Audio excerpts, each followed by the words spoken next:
C'est l'œuvre maîtresse de cette rétrospective, Gustave Guillaumet, La famine en Algérie, un tableau retrouvé en piteux état dans le musée de Constantine, restauré du côté d'Île de Ré grâce à une souscription, 3,20 m de haut, 7 mètres carrés de peinture à nouveau présentée au public.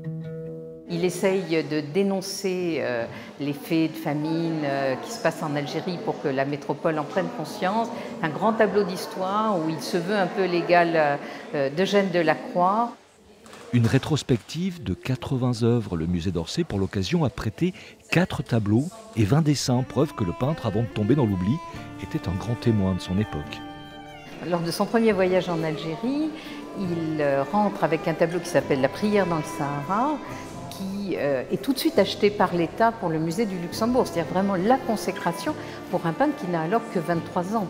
Gustave Guillaumet, c'est lui, avec l'habit bédouin, au cours d'un de ses 10 voyages en Algérie entre 1862 et 1884. Son œuvre est exclusivement consacrée au pays qu'il parcourt de part en part, à l'époque où la France y achève sa colonisation.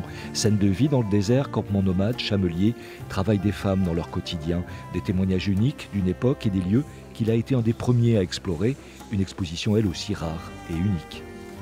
L'État a reconnu à cette exposition un label d'intérêt national qui récompense les 20 meilleures expositions de l'année sur le millier qui sans doute s'ouvre en France chaque année. Donc c'est une belle récompense pour le travail que nous avons accompli.